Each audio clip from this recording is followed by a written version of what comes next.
법원이 중대재해처벌법 위반 혐의로 기소된 한국제강 법인과 대표이사의 1심 선고를 돌연 연기했습니다. 중대재해처벌법과 관련된 첫 판단이다 보니까 더 많은 관심이 쏠렸는데 법원의 연기 이유 알고 보니 참 황당했습니다. 서창우 기자가 알아봤습니다. 지난해 3월 함안군 한국제강 60대 협력업체 노동자가 야외 작업장에서 설비 보수 작업을 하다 1.2톤짜리 방열판에 깔렸습니다. 크레인이 그냥 철판 달아가지고 드는 과정에서 이제 사고는. 이 노동자는 사고가 일어난 지 6시간 정도 지나 결국 숨졌습니다.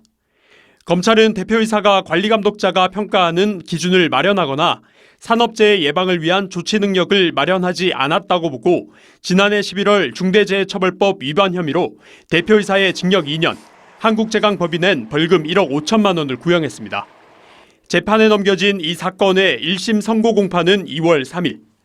중대재해처벌법과 관련한 법원의 첫 판단. 그만큼 관심이 쏠릴 수밖에 없었습니다. 그런데 선고날을 코앞에 두고 돌연 연기됐습니다. 알고 봤더니 법원의 실수 때문이었습니다.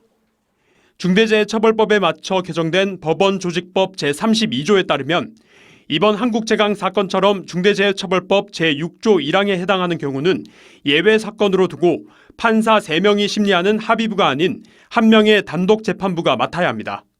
하지만 법원이 관행대로 합의부에 배당했다 뒤늦게 바로잡은 겁니다. 내부적 논의를 하고 그다음 제 법률 규정이 새롭게 만들어진지 검토를 했을 겁니다, 사실.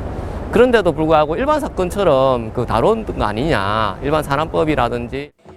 이뿐만이 아니었습니다. 지난해 2월 하청 노동자가 숨져 재판에 넘겨진 삼강 SNC 건도 마찬가지. 법원이 사실상 이 범을 심도 있게 들여다보지 않은 게 아니냐는 지적이 나오는 이유입니다.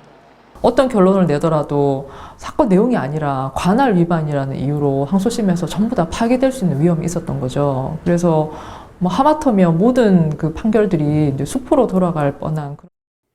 이에 창원지법은 배당 과정에서 문제가 있었던 것 같다면서 한국제강 건은 재정 합의 결정을, 삼강 SNC 건은 재배당을 통해 사건을 진행할 계획이라고 밝혔습니다.